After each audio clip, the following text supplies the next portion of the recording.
तो दोस्तों, मैं मुकेश कुडी विनायक क्लासेज की यूट्यूब चैनल पर आपका एक बार फिर से स्वागत करता हूं। जैसा कि अपन ने कल की क्लास में डिस्कस किया था कि ब्लड सर्कुलेटरी सिस्टम का टॉपिक और ब्लड सर्कुलेटरी सिस्टम में, है ना, ब्लड सर्कुलेटरी सिस्टम के अंतर्गत अपन ने पढ़ा था कि जैसे रक्त के दो भाग होते हैं। एक तो ठोस भाग होता है, ठोस भाग में आरबीसी, डब्ल्यूबीसी और प्लेटलेट्स आती है, और दूसरा रक्त का द्रव भाग होता है। द्रव भाग को अपन क्या बोलते हैं? इसे प्लाज्मा बोलते हैं। तो एक बार अपन जैसे मुख्य मुख्य चीज़ों को फिर से देख लेते हैं जो अपन ने कल की क्लास में डिस्कस की थी और जो एग्जामों में भी पूछे गए क्वेश्चन है। जैसे एक तो है कि पटवार 2016 का क्वेश्चन कि मनुष्य की आरबीसी का जीवन काल होता है तो 120 दिन। दूसरा पढ़ा था अपन ने कि जैसे आरबीसी का कब्रिस्तान या शमशान घाट कहा जाता है तो ये पलीहा को कहा जाता है।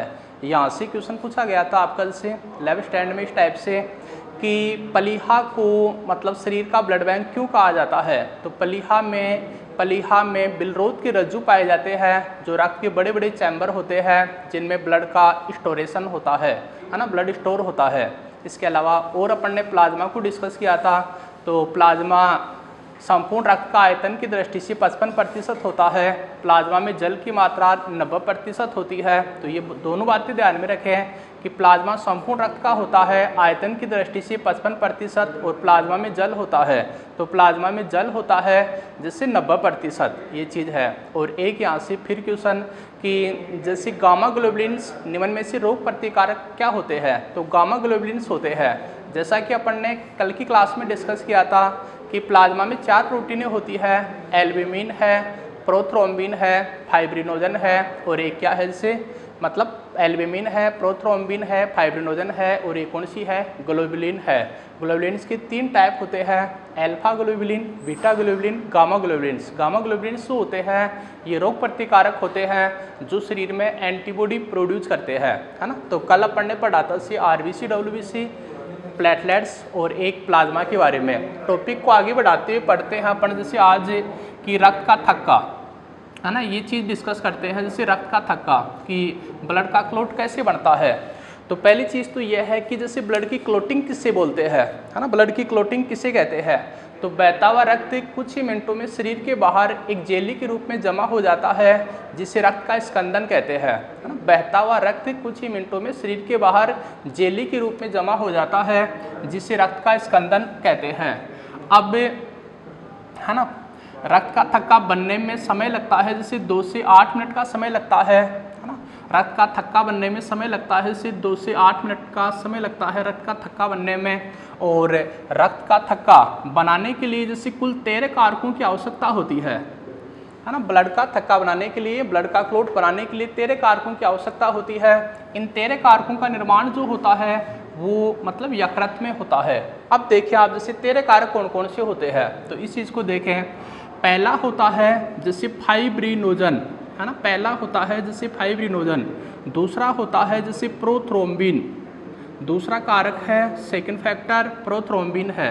तीसरा जो होता है वो थ्रोम्बोप्लास्टिन होता है, तीसरा कारक जो है वो थ्रोम्बोप्लास्टिन है। चौथा कारक जो होता है वो कैल्शियम होता है ना, कैल्शियम होता है। और चौथा मतलब जो 5वां कारक होता है वो होता है जैसे प्रोएसिलिन होता है ना, प्रोएसिलिन। इस प्रोएसिलिन को अपन लाइबल फैक्टर के नाम से भी जानते हैं। तो ये चीज़ है। तो बहता हुआ रक्त कुछ ही मिनटों में शरीर के बाहर जेली के रूप में जमा हो जाता है जिसको अपन रक्त का थक्का बोलते हैं। रक्त का थक्का बनने के लिए बनने में 2 से 8 मिनट का समय लगता है और रक्त का थक्का बनने के लिए 13 कारकों की आवश्यकता होती है। पहला है फाइब्रिनोजन, दूसरा प्रोथ्रोम्बिन, तीसरा होता है थ्रोम्बोप्लास्टिन, चौथा होता है कैल्शियम, 5वां होता है प्रोएसिलिन। इसको अपन लाइएबल फैक्टर के नाम से जानते हैं, है ना। और जो 6वां कारक होता है तो ये अब्सेंट होता है मनुष्य में, मतलब अब्सेंट होता है, इसको अमान्य मानते हैं। 7वां कारक जो होता है तो वो होता है जैसे SPCA, है ना। 7वां कारक जो होता है वो होता है जैसे SPCA। अब SPCA का आप पूरा नाम देखें, ये होता है जैसे सीरम, है ना, सीरम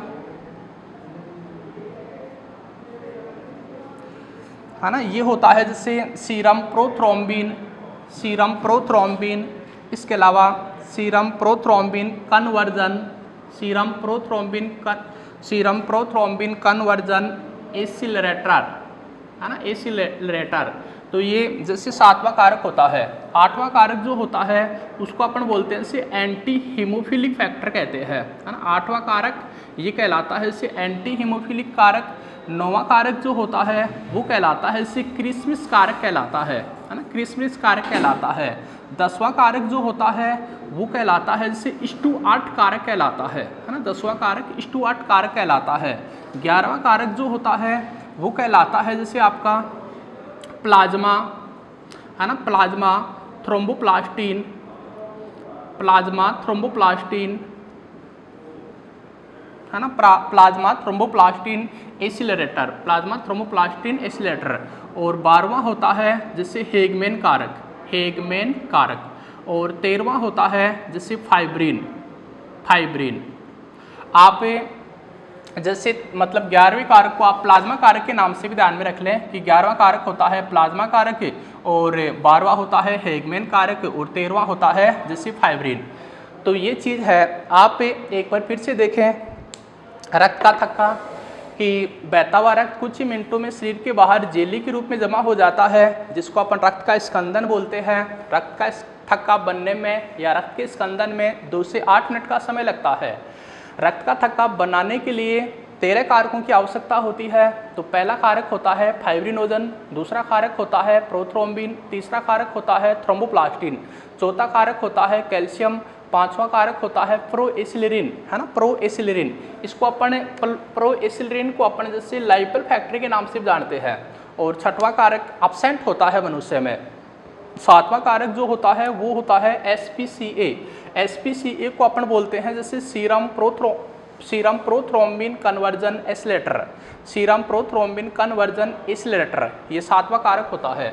8वां जो होता है एंटी हीमोफिलिक फैक्टर, 9वां होता है क्रिसमस कारक, 10वां होता है जैसे स्टुअर्ट कारक, है ना, स्टुअर्ट कारक होता है 10वां कारक। 11वां कारक जो होता है वो होता है प्लाज्मा फैक्टर, प्लाज्मा कारक। 12वां होता है तो ये होता है जैसे हेगमेन फैक्टर और 13वां होता है फाइब्रिन। ये चीज़ है। तो दोस्तों यहाँ से क्वेश्चन पूछा गया है जैसे 2016 की लाइव स्टैंड में, और क्वेश्चन इस टाइप से आया हुआ है जैसे आपको 4-5 दे दिए मतलब क्लोटिंग फैक्टर, और क्वेश्चन पूछ लिया कि निम्न में से दूसरा, 5वां, 6वां या 7वां मतलब क्लोटिंग फैक्टर कौन सा है। तो इसलिए सारे लिखे हैं आपको 1 बाय 1 इनको जैसे इसी क्रम में ध्यान में रखना है एग्जामिनेशन की दृष्टि से, है ना। तो ये चीज़ है। अब इनसे जुड़ी भी कुछ बातें आप और देखें, जैसे फाइब्रिनोजन और प्रोथ्रोम्बिन प्रोटीन जो होती है ये कारक है जो रक्त का थक्का बढ़ाते हैं। अब इनसे जुड़ी हुई बातें ये है कि इनका निर्माण विटामिन के करता है, और विटामिन के इनका निर्माण कहाँ पर करता है, यकृत में। तो अपन ऐसे बोल सकते हैं कि विटामिन के भी रक्त का थक्का बनाने में सहायक होता है ना। रक्त का थक्का बनाने वाला विटामिन है विटामिन के, क्योंकि फाइब्रिनोजन व प्रोथ्रोम्बिन प्रोटीन का निर्माण करता है विटामिन के। थ्रोम्बोप्लास्टिन जो होता है तो आप सब जानते हैं कि थ्रोम्बोप्लास्टिन का स्त्रवण प्लेटलेट्स के द्वारा किया जाता है ना, प्लेटलेट्स जिनको आप थ्रोम्बोसाइट्स बोलते हैं। तो अपन ऐसे बोल सकते हैं भाई प्लेटलेट्स भी रक्त का थक्का बनाने वाली कणिका है, क्यों। और ये कैल्शियम, ये आपका SSC MTS 2017 का क्वेश्चन है ये, है ना, 14 मई 2017। निम्न में से कौन सा एक खनिज है जो रक्त का थक्का बनाने में सहायक होता है, तो वो होता है जैसे आपका कैल्शियम। 5वां होता है प्रोएसिलरिन, 6वां होता है एब्सेंट मानते हैं इसको, 7वां SPCA होता है, इसको अपन सीरम प्रोथ्रोम्बिन कन्वर्जन एसिलेटर बोलते हैं। 8वां एंटी हीमोफिलिक फैक्टर, 9वां क्रिसमस फैक्टर, 10वां स्टुअर्ट कारक होता है, 11वां प्लाज्मा फैक्टर, 13वां हेगमेन कारक, 4था होता है फाइब्रिन। तो ये है जैसे दोस्तों, यदि आपको जैसे वीडियो अच्छा लगता है विनायक क्लासेज की यूट्यूब चैनल का, तो वीडियो को लाइक करें, शेयर करें और अपने दोस्तों के पास ज़्यादा से ज़्यादा शेयर करें, ताकि जो ऑनलाइन निःशुल्क क्लासेज चल रही है इनका लाभ ज़्यादा से ज़्यादा मतलब घर बैठे विद्यार्थियों को हो सके। तो आप इसका एक बार तो स्क्रीनशॉट लें, फिर इसको अपन और आगे डिस्कस करते हैं, है ना। जैसे क्लॉटिंग ऑफ ब्लड, रक्त के थक्का, इस पॉइंट को तो यहाँ तक की तो हो गई बात। अगली चीज़ आती है जैसे यहाँ से जुड़ी हुई कुछ बातें।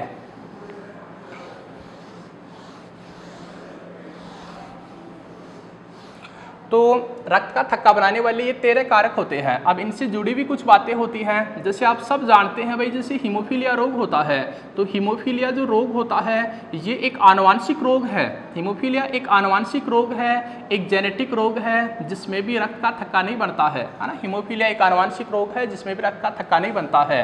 हीमोफीलिया को अपन क्या बोलते हैं, जैसे साई रोग कहते हैं, दूसरा इसको क्या बोलते हैं, जैसे ब्लीडर रोग कहते हैं, इसको साई रोग कहते हैं, इसको ब्लीडर रोग बोलते हैं, और एक इसको किस नाम से जानते हैं, तो क्रिसमस रोग के नाम से जानते हैं। तो हीमोफीलिया के 4 नाम है ना। हर चीज़ के पीछे रीजन होता है। सर इसको साई रोग क्यों कहते हैं, तो एक मतलब साइंटिस्ट है हेल्डेन, जिन्होंने ये बात कही है कि जो है आपका हीमोफीलिया ये सबसे ब्रिटेन की महारानी विक्टोरिया में देखा गया था। ब्लीडर रोग क्यों कहते हैं, क्योंकि ब्लड की क्लोटिंग नहीं होती है। और क्रिसमस रोग कहते हैं जो हीमोफीलिया बी है, तो हीमोफीलिया बी की खोज की गई थी, जैसे एक व्यक्ति था उसका नाम था स्टीफन क्रिसमस, तो स्टीफन क्रिसमस नामक व्यक्ति में हीमोफीलिया बी की खोज की गई, तो इसलिए इसको क्रिसमस रोग कहते हैं। स्टीफन क्रिसमस नामक व्यक्ति में हीमोफीलिया बी खोजा गया। ब्लीडर रोग कहते हैं इसलिए रक्त का थक्का नहीं बनता है चोट लगने के बाद। साई रोग कहते हैं इसलिए कि ब्रिटेन की महारानी विक्टोरिया में देखा गया था ये रोग सबसे पहले। और हीमोफीलिया क्या है, आनुवांशिक रोग है। अब इससे ग्रसित व्यक्ति में भी रक्त का थक्का नहीं बनता है। ये हीमोफीलिया जो होता है ये 3 प्रकार का होता है। एक तो होता है हीमोफीलिया ए। हीमोफीलिया ए जो होता है ये मतलब एंटी हीमोफिलिक फैक्टर, हीमोफीलिया जो होता है ए ये anti haemophilic factor, anti hemophilic कारक की कमी से होता है। और ये कारक कौन सा है, तो ये 8वां कारक है। तो एंटी हीमोफिलिक फैक्टर यानी कि मतलब ब्लड क्लोटिंग फैक्टर 8 की कमी से होता है हीमोफीलिया ए। एक होता है हीमोफीलिया बी, तो हीमोफीलिया बी जो होता है ये होता है जैसे मतलब 9वां कारक, और 9वां कारक होता है क्रिसमस कारक, है ना, क्रिसमस कारक। तो इस क्रिसमस कारक की कमी से होता है जो आपका 9वां कारक है। तो हीमोफीलिया बी मतलब क्लोटिंग फैक्टर 9 की कमी से होता है, और क्लोटिंग फैक्टर 9 का क्या नाम है, क्रिसमस फैक्टर। और तीसरा होता है जैसे हीमोफीलिया सी, तो हीमोफीलिया सी ये होता है जैसे जो आपका 11वां है ना क्लोटिंग फैक्टर, 11वां जो क्लोटिंग फैक्टर है जिसको अपन प्लाज्मा कारक बोलते हैं, तो जो 11 नंबर का जो क्लोटिंग फैक्टर है इसकी कमी से होता है जैसे हीमोफीलिया सी। तो ये है आपका यहाँ तक। तो इन चीज़ों का और ले ले आप स्क्रीनशॉट एक बार कि विटामिन के की कमी से भी रक्त का थक्का नहीं बनता है। विटामिन के को भी अपन क्लोटिंग फैक्टर विटामिन कहते हैं, एंटी हेमरेजिक विटामिन कहते हैं के को। और एक हीमोफीलिया जो जेनेटिक डिसऑर्डर है, जेनेटिक डिसऑर्डर वो होते हैं जो एक पीढ़ी से दूसरी पीढ़ी में संचरित होते हैं, उनको अपन क्या बोलते हैं, जैसे आनुवांशिक रोग बोलते हैं, है ना। तो ये हीमोफीलिया 3 प्रकार का होता है। Hemophilia A anti haemophilic factor जो 9 की कमी, एंटी हीमोफिलिक फैक्टर 8 की कमी से होता है। हीमोफीलिया बी ये क्लोटिंग फैक्टर 9 की कमी से होता है जिसका नाम होता है 9वें क्लोटिंग फैक्टर क्रिसमस कारक।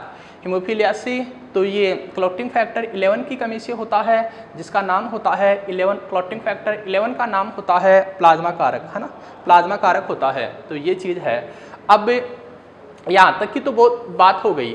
अब आगे डिस्कस करते हैं अपन, जैसे आगे डिस्कस करते हैं कि रक्त का थक्का सर बनता कैसे है, किस प्रकार से बनता है।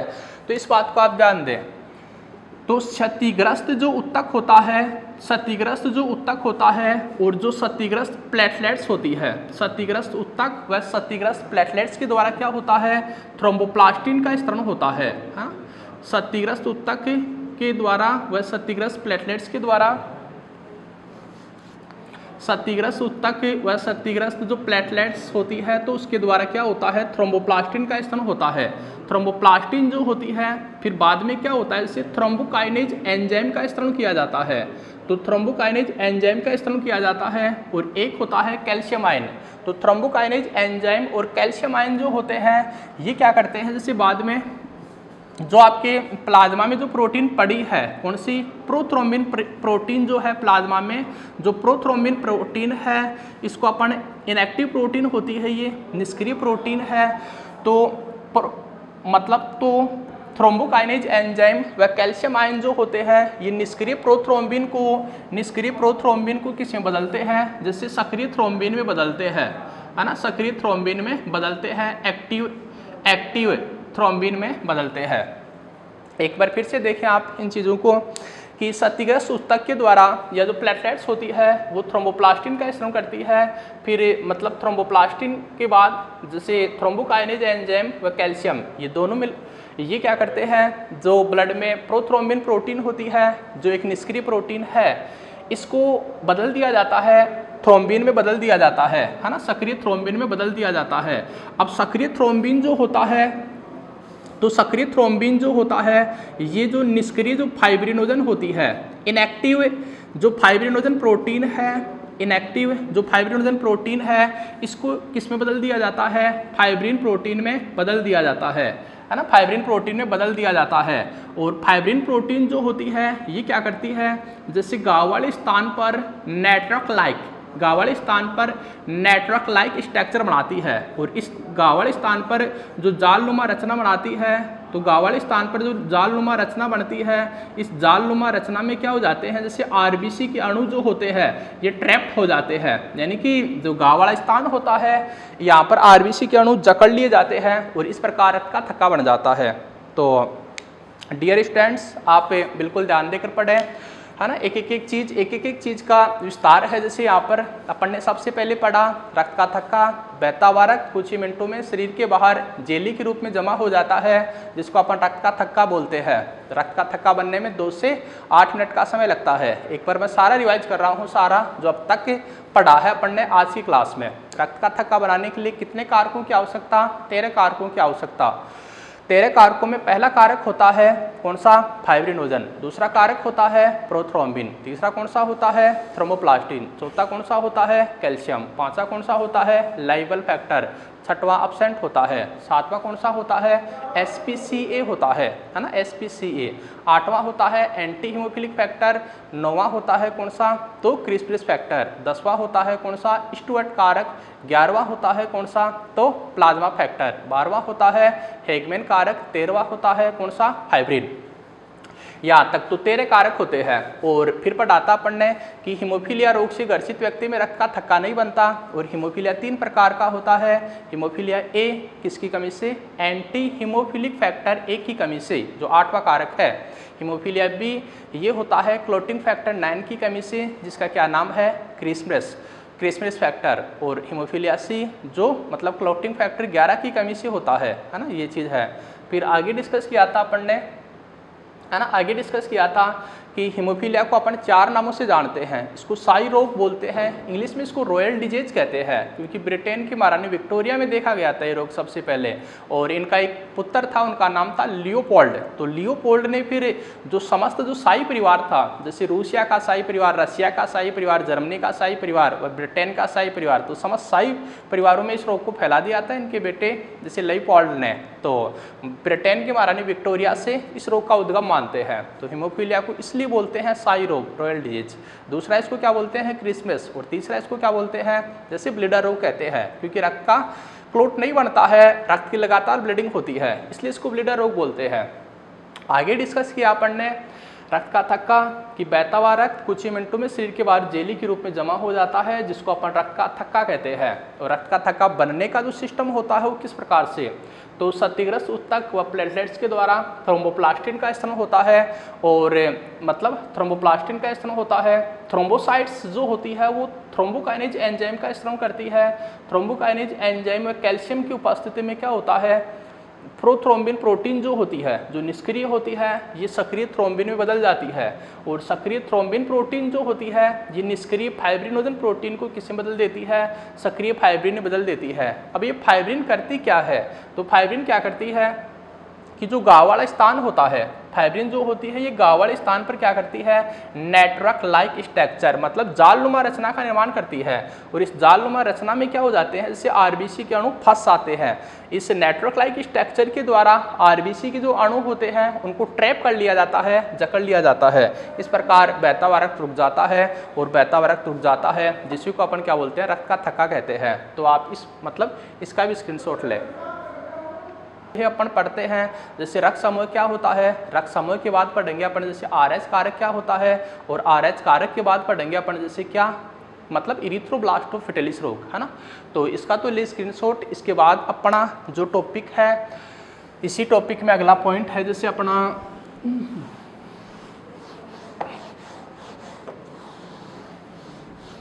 तो अगला जैसे पॉइंट लिखेंगे आप, जैसे रक्त समूह है ना, रक्त समूह है, और रक्त समूह है ब्लड ग्रुप। तो रक्त समूह है क्या होता है, रक्त समूह की खोज किसने की थी? तो पहली चीज़ है जैसे रक्त समूह है, तो रक्त समूह की जो खोज है वो की गई थी से कार्ल लैंडस्टर के द्वारा, है ना। रक्त समूह की खोज की गई थी से कार्ल लैंडस्टर के द्वारा, और कब की गई थी? तो 1900 ईस्वी में की गई थी। तो रक्त समूह जो होता है ब्लड ग्रुप रक्त समूह की खोज की गई थी, जैसे मतलब 1900 ईस्वी में कार्ल लैंडस्टर के द्वारा की गई थी। अब रक्त समूह है जो होता है ये एंटीजन की उपस्थिति के आधार पर रक्त को 4 भागों में डिवाइड किया गया है ना। ब्लड को 4 ग्रुप में डिवाइड किया गया है, जैसे रुधिर वर्ग ए है, रुधिर वर्ग बी है, रुधिर वर्ग ए बी है, रुधिर वर्ग ओ है। एक ब्लड में क्या होता है? एंटीजन होता है, और एक ब्लड में क्या होता है? एंटीबॉडी होता है ना, एंटीबॉडी होता है, ये चीज़ है। तो जैसे रुधिर वर्ग मतलब रक्त समूह है, एंटीजन की उपस्थिति के आधार पर रक्त को 4 भागों में डिवाइड किया गया है, रुधिर वर्ग ए, रुधिर वर्ग बी, रुधिर वर्ग ए बी, रुधिर वर्ग ओ। ब्लड में क्या होता है? एंटीजन होता है। एंटीबॉडी क्या चीज़ होती है? तो एंटीजन के प्रवेश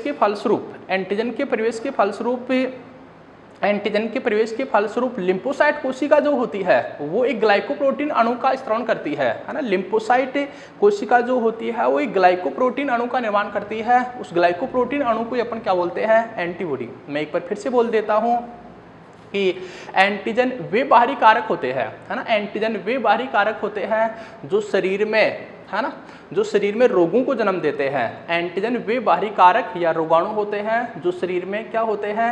जैसे रोगों को जन्म देते हैं।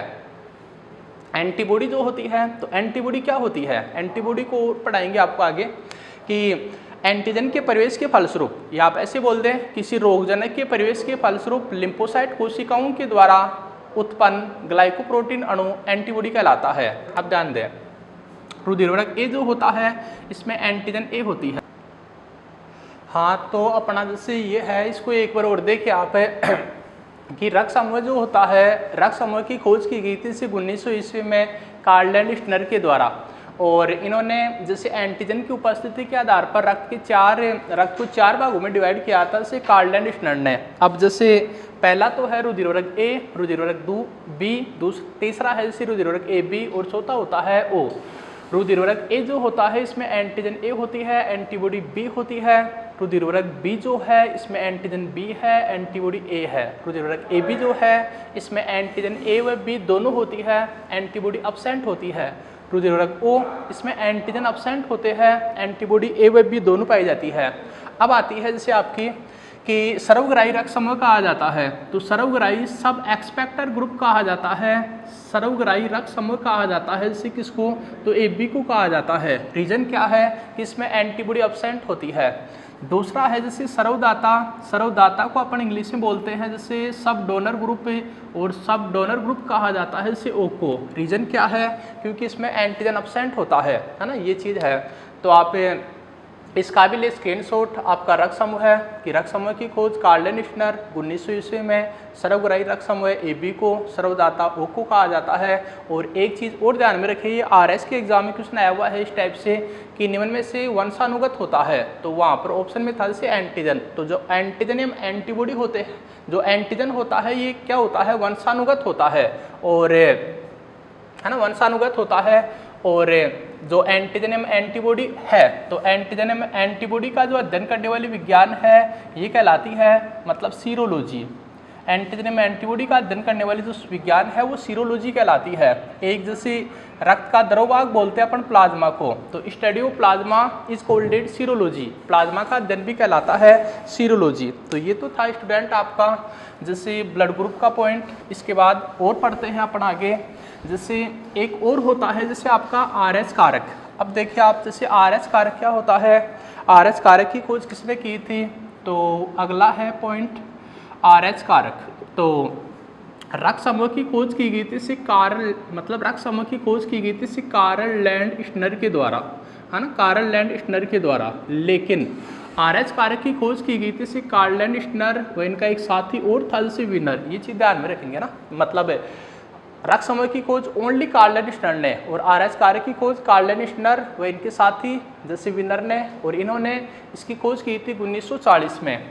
अब RH कारक की खोज की गई थी जैसे मक्का का रिसर्च बंदर के रुधिर में, है ना, मक्का का रिसर्च बंदर के रुधिर में इस RH कारक की खोज की गई थी और इस रिसर्च से यानी कि कार्ल लैंडस्टर व इनके साथी विनर ने मक्का का रिसर्च नामक बंदर के रुधिर में एक विशेष कारक का पता लगाया था। एंटीजन के अलावा एक कारक की और खोज की थी। इस कारक को इन्होंने नाम दिया था रिसर्च के नाम पर RH कारक नाम दिया था। अब जो ये RH कारक होता है ये दो प्रकार का होता है, एक तो होता है जैसे RH पॉजिटिव और दूसरा होता है RH नेगेटिव। यानी कि जिन व्यक्तियों में RH कारक पाया जाता है उनको अपन RH पॉजिटिव कहते हैं और जिन व्यक्तियों में जैसे RH कारक नहीं पाया जाता है ना, नहीं पाया जाता है तो उनको अपन RH नेगेटिव कहते हैं। तो ध्यान में रखें, क्वेश्चन आया हुआ है एग्जाम में कि RH कारक को किस में खोजा गया था, तो मनुष्य में खोजा गया था कि बंदर में खोजा गया था। एक दो ऑप्शन और डाल दिए, तो ये बंदर में की गई थी जैसे RH कारक की खोज रिसस, मक्का का रिसस बंदर की रुधिर में। रिसस शब्द से ही इन्होंने निकाला था RH शब्द, RH वर्ड। और ये दो प्रकार का RH पॉजिटिव व नेगेटिव, जिनमें RH कारक पाया जाता है उनको अपन RH पॉजिटिव, जिनमें एब्सेंट होता है उनको अपन RH नेगेटिव कहते हैं।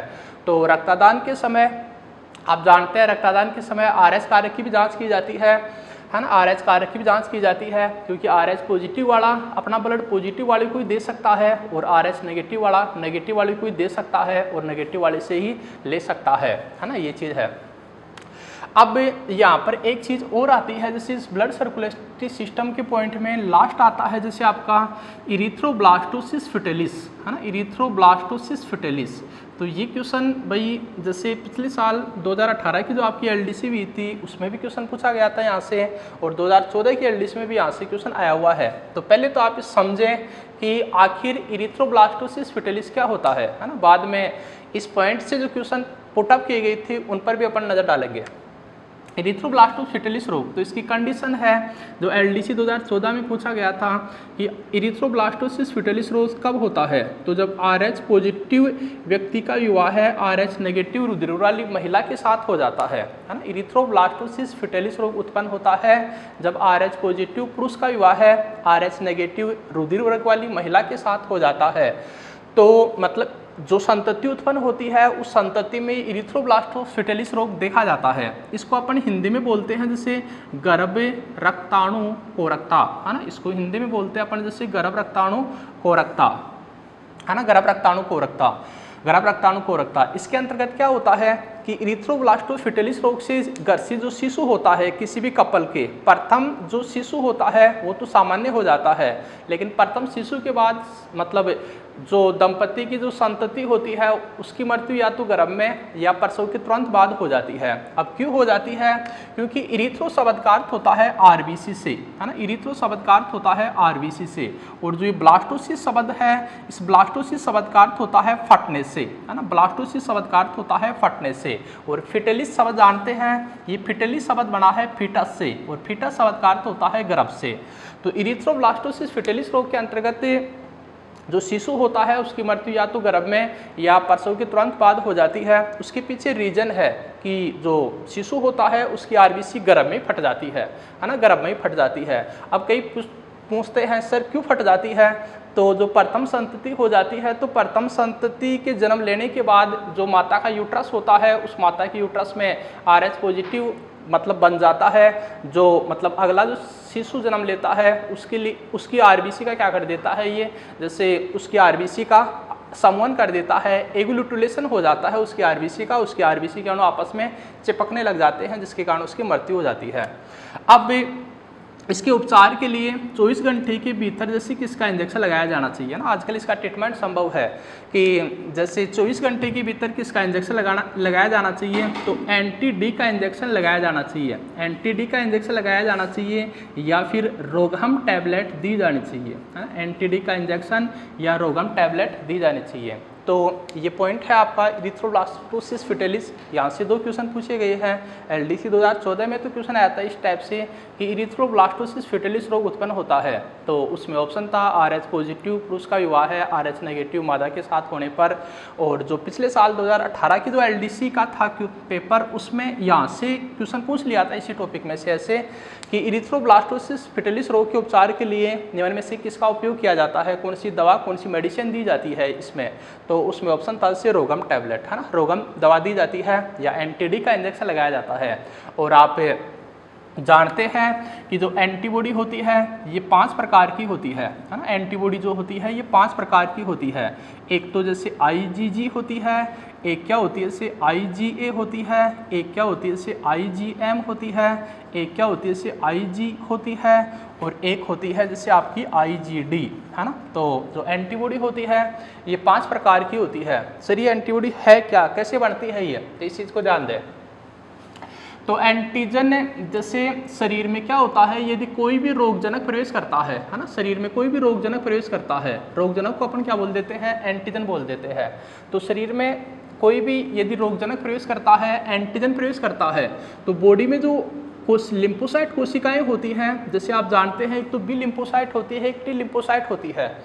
तो शरीर में किसी रोगजनक या एंटीजन के प्रवेश के फलस्वरूप जो लिम्फोसाइट कोशिका होती है, वो लिम्फोसाइट कोशिका एक ग्लाइकोप्रोटीन अणु का निर्माण करती है ना, एक ग्लाइकोप्रोटीन अणु का निर्माण करती है। इस ग्लाइकोप्रोटीन अणु को अपन क्या बोलते हैं, इसे एंटीबॉडी कहते हैं। तो आप इसको ध्यान दें ना, जैसे कि एंटीबॉडी क्या होता है, तो एंटीबॉडी क्या होता है, प्रोटीन होता है। नॉर्मल तरीके से पूछें तो एंटीबॉडी क्या है, जैसे कार्बोहाइड्रेट है, प्रोटीन है कि वसा है, तो एंटीबॉडी प्रोटीन है। और थोड़ा डीपली पूछे तो एंटीबॉडी प्रोटीन है, कौन सी, ग्लाइकोप्रोटीन है ना। तो ये चीज़ है। तो शरीर में किसी रोगजनक या एंटीजन के प्रवेश के फलस्वरूप लिम्फोसाइट कोशिकाओं के द्वारा उत्पन्न ग्लाइकोप्रोटीन अणु जो होते हैं वो एंटीबॉडी कहलाते हैं। एंटीबॉडी 5 प्रकार की होती है। IgG मतलब ये शरीर में सर्वाधिक पाई जाती है, ये शरीर में सर्वाधिक मतलब 75 से 80% पाई जाती है।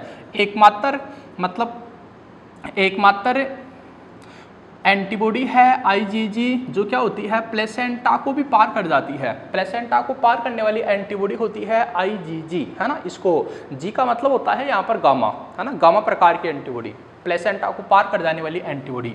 IG एंटीबॉडी जो होती है, तो आप सब जानते हैं कि जो प्रसव के तुरंत बाद, डिलीवरी के तुरंत बाद जो पहला गाढ़ा पीला दूध निकलता है उसको अपन क्या बोलते हैं, कोलेस्ट्रॉम कहते हैं।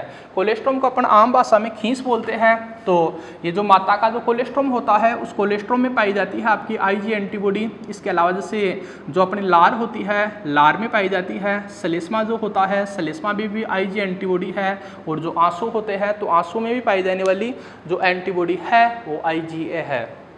IgM जो होती है एकमात्र एंटीबॉडी जो प्लेसेंटा में प्रेजेंट होती है ना, ये चीज़ ध्यान में रखेंगे आप। प्लेसेंटा को पार कर जाने वाली IgG, प्लेसेंटा में पाई जाने वाली IgM एंटीबॉडी होती है ना, ये चीज़ है।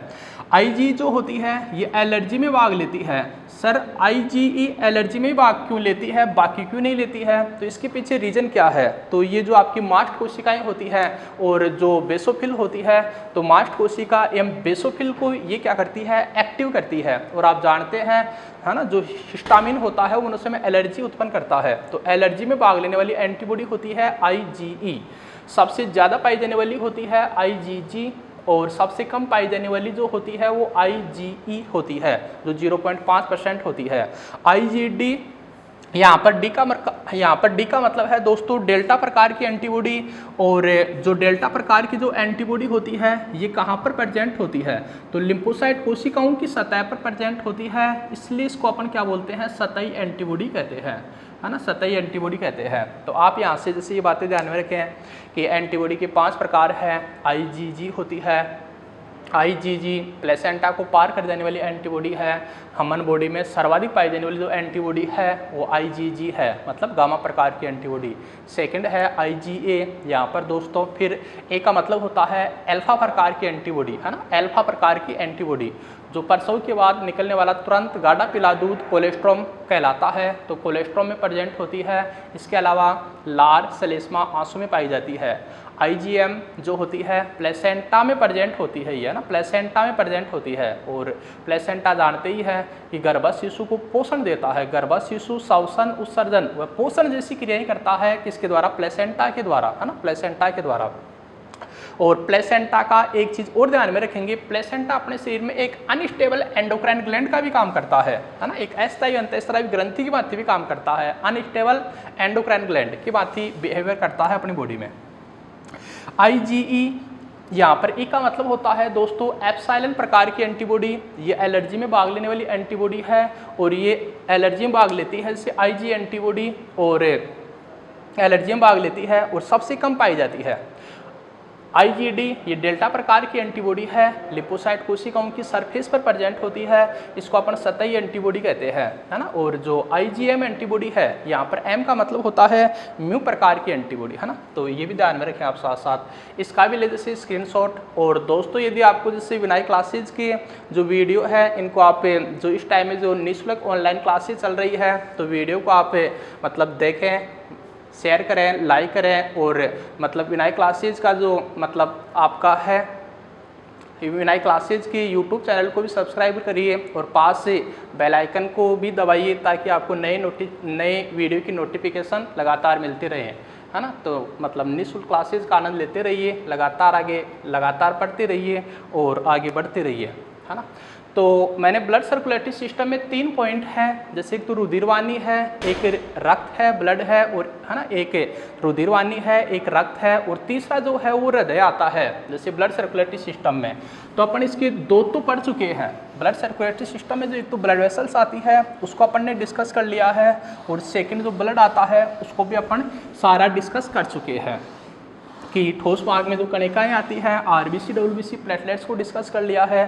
द्रव भाग में जो प्लाज्मा आता है तो प्लाज्मा को अपन डिस्कस कर चुके हैं। रक्त का थक्का है तो रक्त का थक्का कैसे बनता है इसको अपन डिस्कस।